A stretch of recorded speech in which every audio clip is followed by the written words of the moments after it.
Just wanting to introduce our keynote speaker for the evening. We are thrilled to have Amy Beecraft here with with us here this evening. She is a teacher specializing in music, French, and special education.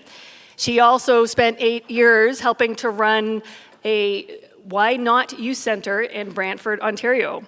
Amy attends Rockcliffe Pentecostal Church in Owen Sound with her husband and her 2 children, and she is a worship leader there. She is currently the music teacher running the instrumental music program at Saugeen Central. Please welcome Amy Beecraft. Well, good evening, everyone. It is an honor to be here. As I said, I worked 8 years and I lived and breathed on the streets with the kids of Brantford, Ontario. My hope, my thought is, and my dream is that every community has a youth center. I believe that every teacher, every social worker, every mental health worker, anyone working with kids should have to work at a youth center before they get into their careers. Because what you get to see and what you get to hear and experience and learn is invaluable. So when I met Shona, I moved to this area about 5 years ago. I was trying to figure it out at the table about 5 years ago. And she shared her vision, because I teach her boys at Saugeen Central School. And she shared her vision for youth center. I was like, hoorah, someone's coming, someone's doing it. Awesome. Cheerleading her along the way, because Port Elgin needs a youth center. And and I was happy on top of that, when I go to Rockcliffe Pentecostal Church in Owen Sound, I was asked to go lead worship one night at the Red Door fundraiser. And the Red Door is the YFC in Owen Sound. And I was, yeah, Owen Sound has one too, so good. And you should hear the stories, the amazing changes happening in the youth's lives in Owen Sound right now too. Amazing. We have one of the people here from YFC Owen Sound over there, Curtis. I got to meet him tonight. So my vision started when I was 16. God planted in my heart the desire to work with youth. So I don't know if you remember the show called 100 Huntley Street, kind of aging myself a little bit. Dangerous Minds, okay. A little bit sooner one, Freedom Riders. Those people always inspired me. I'm like, I want to do that. And looking around as a teenager, I saw the need with the teens that were around me. I came from a very good home, but I saw kids that didn't. And even kids that did come from a good home, they were still struggling with things too. I said, there needs to be a place for them to go. There needs to be more for them. So when I was about 18 years old, I went to a fundraiser dinner, just like this one, for the YFC in Simcoe. My mom worked with a lady that ran it there. And I'm like, that's what I want to do. I want to be like her. And the one in Simcoe is still going to this day. That's from the 90s. So just saying about how far back that goes, okay? Simcoe, when I was in university, I was on a co-op placement in Mississauga, and I volunteered at the youth center called The Dam there. The Dam as in D-A-M, stopping kids from going over. The dam that stops them before them going over. And I volunteered there again, and my heart just grew and grew and grew. So after my first year of teaching, I'm like, I need to open up a youth center here in Brantford. I need to do this. So I started looking for people, started talking around. And the last day of school, on my first year, I ran into the people who run, and still run, Why Not Youth Centers in Brantford, Ontario. And my life has never been the same since. So it started off once a week with hot dogs. Food, right? Food always draws people. You always want food, teenagers will come. All right? But food was not just for the teenagers, it was for the population downtown. And it grew. We got so big that we had to move off the streets. We had to move somewhere else because it was so big. So we were behind the post office every Thursday night handing out hot dogs to the population downtown Brantford who were in need. Soon realizing that if we can get these people before they're adults, get them sooner, we can change the trajectory of their lives. So after the hot dogs opened, we opened up, we rented a space. We didn't rent it, actually. It was given to us for 2 hours at the Blessing Center. And they already worked with the homeless, giving food and shelter, not shelter, but clothing and food. And we'd hang up neon lights, lava lamps on the tables, have games on the tables, coloring, and cards and food, of course. And we got to know the kids, and they came. They had fun. We got to know each other, and they would come. It was fun and it was free, and those are two key things. It's got to be fun for them to go to, but it has to be free because money is a barrier for a lot of people. And kids that don't have money, they can't go to play hockey. They can't go to swimming lessons or kayaking or anything like that. There's nothing else for them to do, right? So the kids would come, and now I have to tell you this. Kids that are bored, that have nothing to do, will find something to do. And yeah, I know she's head shaking. That's exactly what it is. They will find video games, which is huge right now. And there's a whole study going on right now about the effects of video games causing anxiety. But that's a whole other talk for another night. More heads are shaking, yes.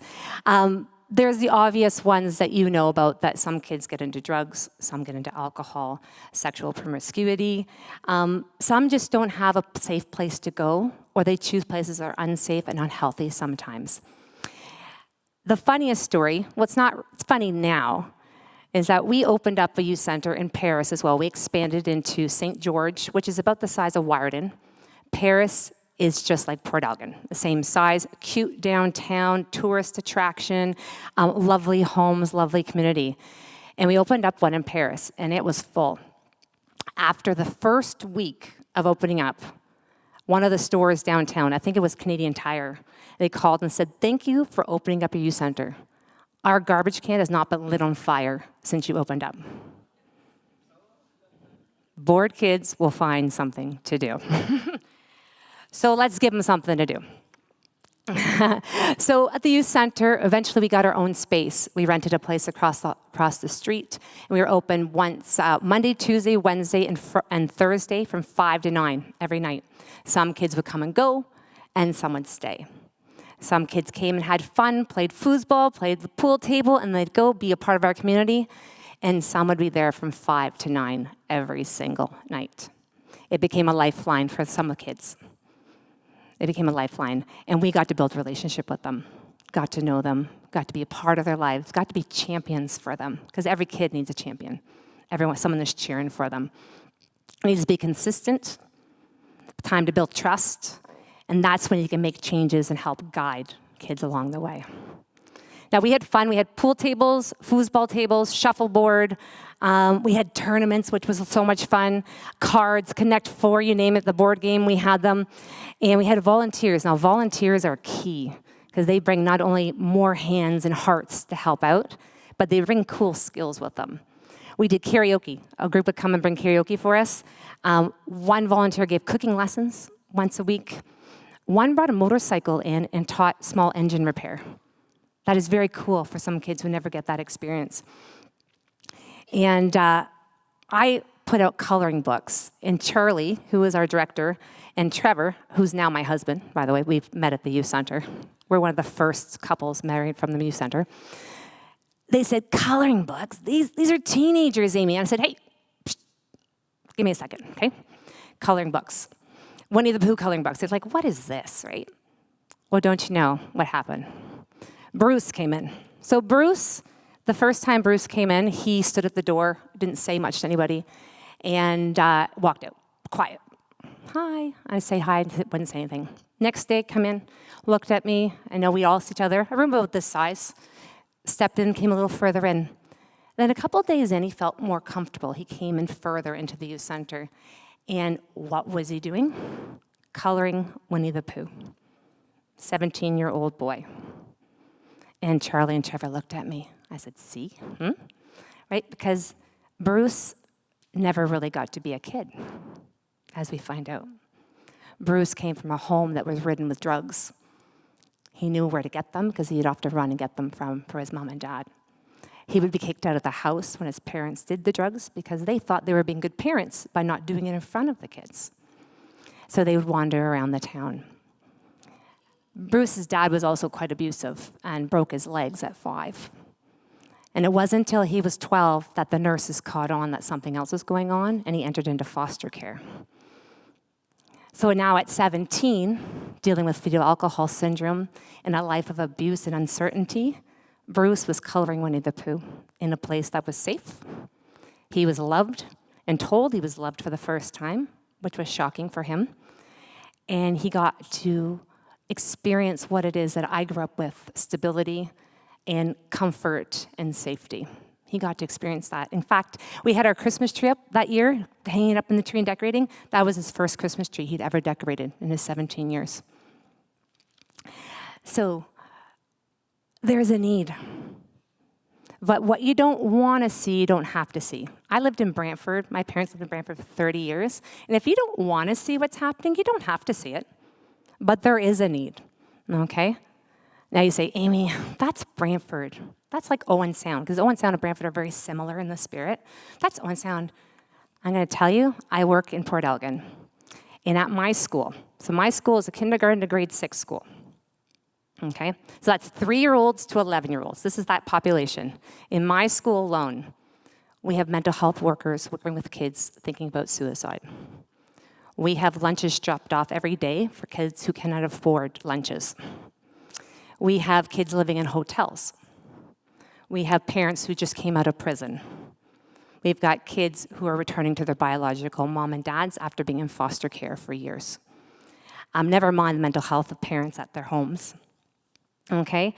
There is a need. We have a student, I'll kind of call her Josie. She has a very loving mother. She lives at her apartment with 2 bedrooms with her mother, her brother, her aunt, her 3 cousins, and the new baby in a 2-bedroom apartment. She's a lovely young lady, and her mom is lovely, and her brother is lovely. She has special needs as well for learning, but that's where she comes from to school every day in grade 5. Okay? So there is a need. Okay? So kids need a place that's constant, a place that's safe, and a place, again, that's free. And that's where the community comes in. It needs the support of the community, the financial support, the physical support. You can't do it alone. You guys heard the comment, it takes a village to raise a child. And it's true, it takes a village to run a youth center. It does. Partners to keep the doors open for kids like Bruce, who don't come from a safe place. For the Josies to get away from a little bit of craziness. And also for those that are trying to find their own fun. Give them a place to go that's safe. We need partners that have resources and ideas, volunteers who can ignite dreams and the imagination of the kids. And every kid needs a champion. So at the YFC, I know that's what they do, champion every kid that comes in. And I'm going to introduce you to one of my youth. Her name's Jessica. And Jessica, we met her when she was 14. She was a big girl, taller than me, and a very big personality to go along with it. And she had got, at 14 years old, come back to be with her biological mother. And her mom was loving. She was trying to be kind, but again, she hadn't been a mom for a little while, so it was a stumbling for her a lot. And Jessica went through school now with her new mom, old biological mom, but in a new situation. And she was at the youth center from 5 to 9 every night. She was one of those steady kids, became part of the people, tried to volunteer. And even at one point, we offered tutoring. Because when you have a need, you offer. You find the need of the kids, and then you fill the need, right? So Jessica would come in, and we come in at 4 o'clock, and I'd tutor her in math and language. And there's a couple kids that were still in school, still going, and wanted to do that. So we did that. She graduated from high school, right? And she's been working at the YMC before and after school programs now for 10 years.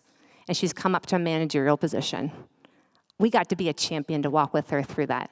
And I imagine what her life would be like had she not had that consistency throughout her whole high school education.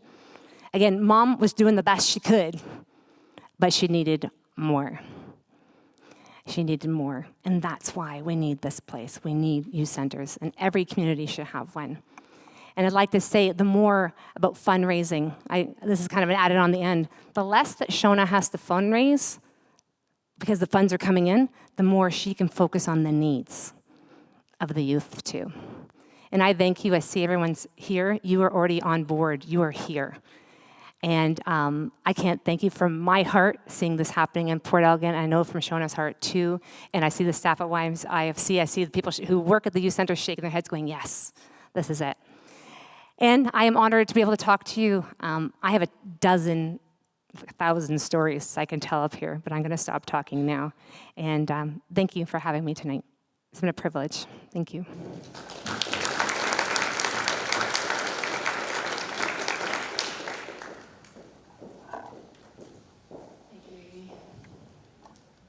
It is so true that the needs are there, and that sometimes we close a blind eye to the needs that are in our community, but I can attest doing what I do, and that's another story for another day as well, that there are many needs. So it's that time in the evening that we get to hear from Shona.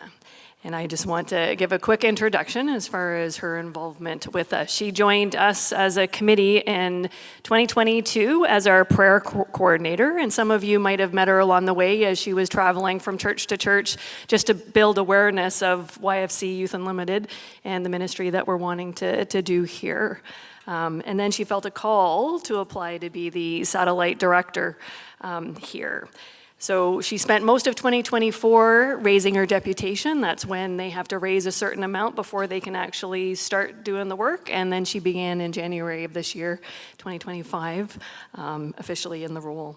So Shona's going to come up and share some stories and highlights from the past year and about her vision for this school year and beyond. So let's welcome Shona Dykstra.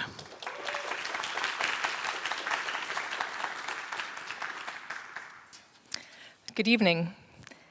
First, let me extend a few thank yous to those people who helped make this evening possible. Thank you to the Port Elgin United Church for the rental of their facility. Thank you to Marcia, who acted as our building monitor and helped with everything related to the facility and the setup. And also to Ben, who is, they're both, I think, in there helping with the dishes as we speak. I want to give a shout out to my mom, who wasn't able to stay here for the banquet, but my mom and my nephews who came up this afternoon to help with the setup of the space and also for coordinating the decor. And a big thank you to Debbie Tucker from Durham, who provided the decor free of charge from her decorating business From the Heart. Now, I had originally envisioned decorating a fall banquet with like leaves and pumpkins, but I was told that after Halloween, you don't decorate with pumpkins, but you decorate with snowflakes.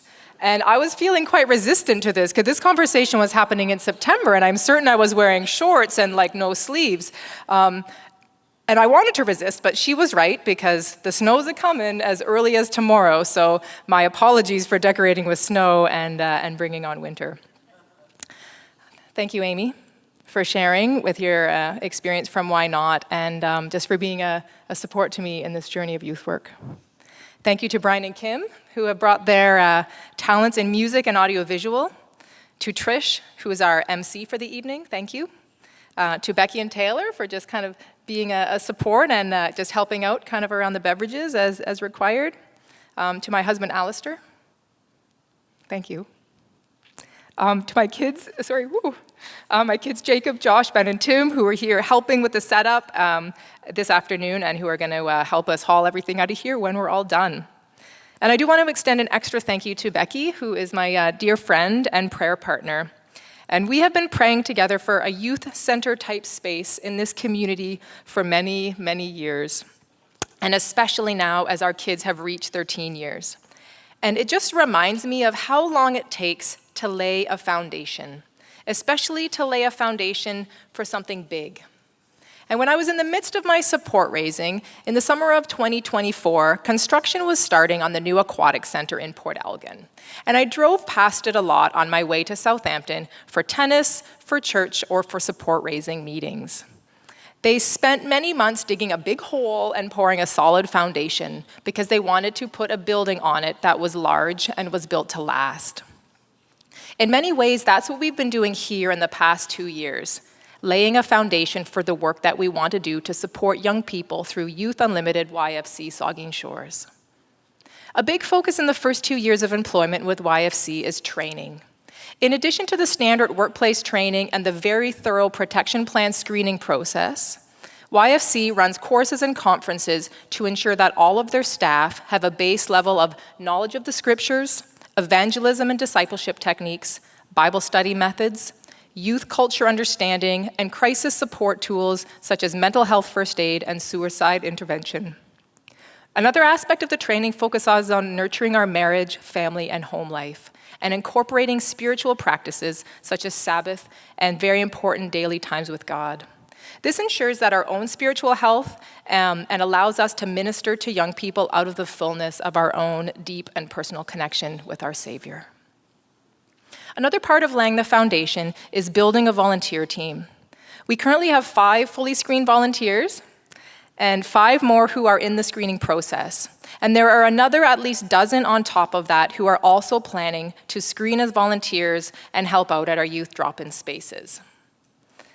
And as much as the role is about ministering to young people, a bigger part of my role as the satellite director here in Saugeen Shores is to create those spaces and opportunities for other caring adults from our community, particularly our Christian community, to minister to young people through building relationships and sharing the love of Christ with the youth of our community. The third major aspect of laying the foundation is finding a location to do the ministry, to set up the youth center spaces to run the drop-in programs. When envisioning the ministry here in Saugeen Shores, we knew we needed a youth center space near Saugeen District Senior School to be an easy walking distance from all of our high schoolers and most of our grade 7 and 8 students. And that means that it would be at least bikeable from the 3 other elementary schools in Port Elgin. We also knew that we wanted to be able to support GC Houston in Southampton around the school day, and that a center in Port Elgin wouldn't be able to do that. So we partnered with a church near GC Houston, and I'll tell you more about that in a minute. But first, let me share the saga of the Port Elgin Youth Center. So at the end of last year, we looked into 3 possible youth center locations in downtown Port Elgin. We decided on a small space on Johnson Avenue in the old Grey Fair building just behind the current Coastal Home Market. We took the lease at the beginning of May and started to plan for the renovations that we needed to do over the summer to be open this fall. We decided that we would stage the space in June with furniture, equipment, and activities for the youth center so that we could run tours, so that our supporters could see what we've done, so that students could come and get excited about it, and for the larger community, because sometimes seeing is believing. Unfortunately, as some of you may know, there was a small fire in the vacant apartment above our unit. The fire was contained, the occupants of the other apartments were evacuated safely, and there was no injuries. However, the water from the response came down into our unit. So let me give you a play-by-play of that crazy week in June when this all went down. On Tuesday evening that week, when Alistair got home from work, we loaded up the vehicles with the rest of the furniture, games, and equipment from the house to put the finishing touches on staging the center for tours the following week. 3 of the boys came with us, and after an hour of engaging with all of the activities that were laid out, one of them said, "It's so cool when your mom has a key to an awesome place like this." And I thought to myself, good. This is what I want every kid to feel, that kind of awesome energy when they arrive at the center. About 8 hours later, in the early hours of Wednesday morning that week, the fire happened. All of the building materials got wet, ceilings, floors, walls, but fortunately there was very minimal damage to the furniture, games, and equipment that we had brought in, some with just a few hours before it happened. If only I procrastinated a little bit longer. On Thursday, I pulled everything out of the center, drove it back home, and laid it all out on my deck and driveway to dry out. Even as I was trying to process the shock of what just happened, I was grateful for many things. I was grateful that there was no injuries due to the fire. I was grateful for minimal damage to our contents. I was very grateful that there was no damage at all to the Coastal Home Market that had just set up and opened their doors in the old Grey Fair space just a few weeks before the fire. And I was also grateful for lots of warm sunshine that week so that everything could dry out nicely. The next day was Friday, and that was the Friday that we planned to have our first grade 8 drop-in hosted just down the street from GC Houston at St. Paul's Church in Southampton. I remember thinking, God, I know this is your ministry, but I need a win here today. Make this drop-in a success. And it was. Let me share 2 moments from that first drop-in. We had the space set up with some of the things that you can see down at the end of the room. And at one point, there were at least 10 of the 13 grade 8 students who had come to the drop-in that day that were playing ping pong, foosball, air hockey, and table games. And I wish we had photo releases signed for those students because I wanted to capture the moment. I thought to myself, this is what it's all about. This is the kind of space that we had wanted to create, and it's happening. The second moment was after the students had headed back to the school. I said to one of the volunteers who was there, "That was so great!" And she said, "Yes, and we're just getting started." That volunteer is our very own Diane Sutherland. Thank you, Diane, for being there with me on that first day. The students were also hoping that it was just the beginning, because one of the grade 8 students said after the second and final drop-in time last June, "Well, you have to do this again next year because the grade 7s, they heard about where we went when we got to leave school property, and they want to be able to come next year." And I said, "You tell them we will absolutely be doing this again next year." And I'm excited that we will be restarting those Friday drop-ins this coming week. We are also adding an after-school drop-in in that same location on Thursday after school for students in grade 5 through 8 who can walk down from GC Houston and have a place to stay and play some games. We will have the same types of activities plus a bit of a snack for the after-school drop-in. And we plan to have a simple hot dog lunch, simple hot dog lunch for the grade 8 drop-in on Fridays. The need for safe spaces for those grade 8 students, not to mention all of the high schoolers who want to leave school property, was confirmed again for me in a conversation I had earlier this week with a friend and fellow parent. Her grade 8 daughter at SDSS in Port Elgin sometimes leaves school property with some of her friends to have their lunch. They sometimes buy lunch somewhere downtown, but they often just take their bagged lunch and find a bench or a tree to sit under and enjoy the weather and a bit of that newfound grade 8 freedom. She wasn't sure if her friends were wanting to go out for lunch as often now that the weather was turning poor. She was telling her mom that she wished there was some place inside that was warm where they could just go and eat their lunch together. And my friend immediately thought of Youth Unlimited YFC Saugeen Shores and the youth center and drop-in spaces that we wanted to create. I'm glad we're able to support the needs in Southampton, and the need in Port Elgin is even bigger. With a grade 8 population in the neighborhood of 130 grade 8 students at SDSS, and a high school population of somewhere between 750 and 800 high school students. And these students are from all walks of life. As Amy was saying, there is kids with deep, deep needs. And then there's kids that are from supported homes that are still looking for something to go and do. And once we are able to open a center in Port Elgin, we plan to be opening starting with 1 day a week for the 40 minutes of grade 8 lunch and then the hour of high school lunch that follows. We would also like to be open after school once a week for the grade 5 through 9 students from the Port Elgin schools. And as we build our volunteer team, we would like to start expanding that to 2 days per week for all 3 of those drop-in times. And we'll see where we can go from there. So it has been almost 5 months since the fire happened above our location in Port Elgin, and we are still waiting for the landlord's insurance to get started on the reconstruction. While we're waiting, we have had some discussions about partnering with some other churches or organizations to start some ministry in their existing spaces nearby some of the Port Elgin schools. So we're really wanting to be deliberate and really listening to where God would have us go in these next kind of weeks and months as we're waiting to see what will happen with that youth center space and when that will be ready. So yes, do stay tuned for that. I'll try to keep everyone informed with my emails, with my letters, and on social media. And it has seemed like a long road so far. And there have been a few obstacles along the way as I embark on this youth work that God has called me into. But I've decided that it doesn't matter how long it takes or how many obstacles we have to get around or climb over or break through. It will all be worth it to give the young people of Saugeen Shores the love and support they need to navigate their teen years and to be given an opportunity to meet Jesus along the way. Thank you for being here and for being part of the support team that will make that happen for the youth of Saugeen Shores. You all mean very much to me. Thank you.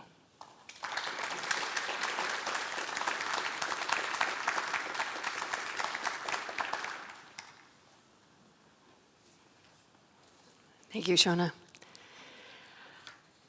Our regional director, Kevin Nethercott, sends his regrets. Unfortunately, he had a death in the family and could not be here, so we covet your thoughts and prayers for him and his family right now.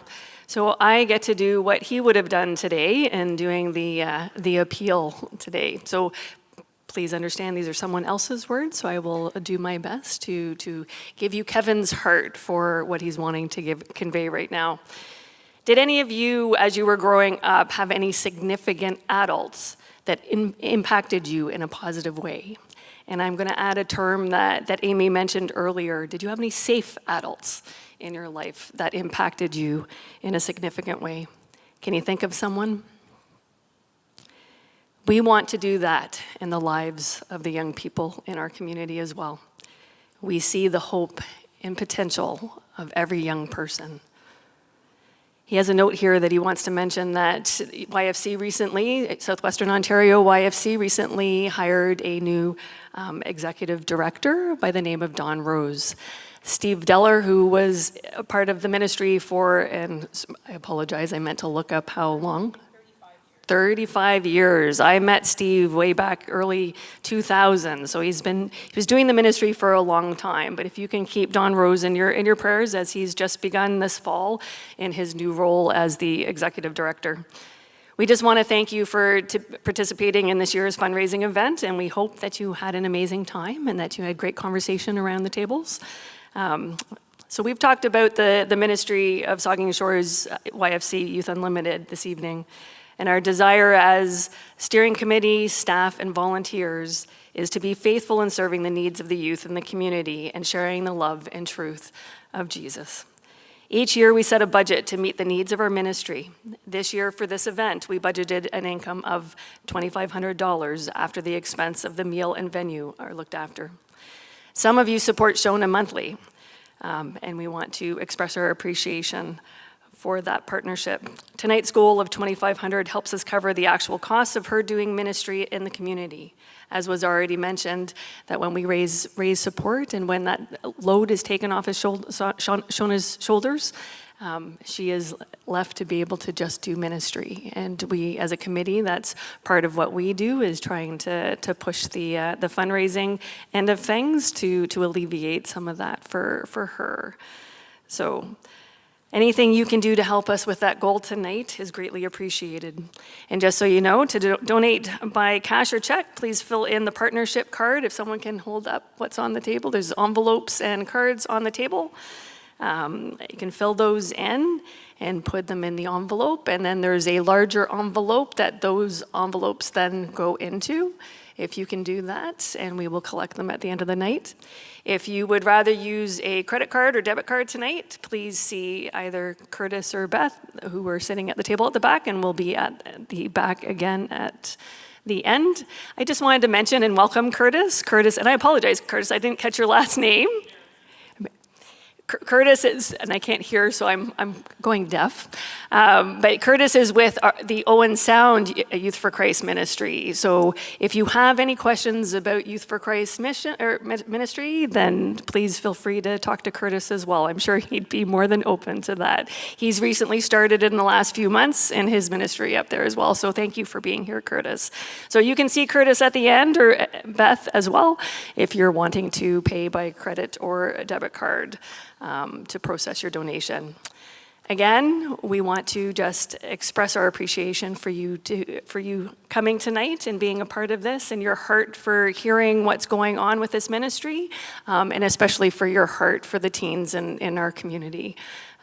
We just want to thank you again for your care and support of this ministry, and please, please, approach any of us after if you have any questions, okay? Especially if you are thinking about getting involved in some way. So we would love to have that chat with you.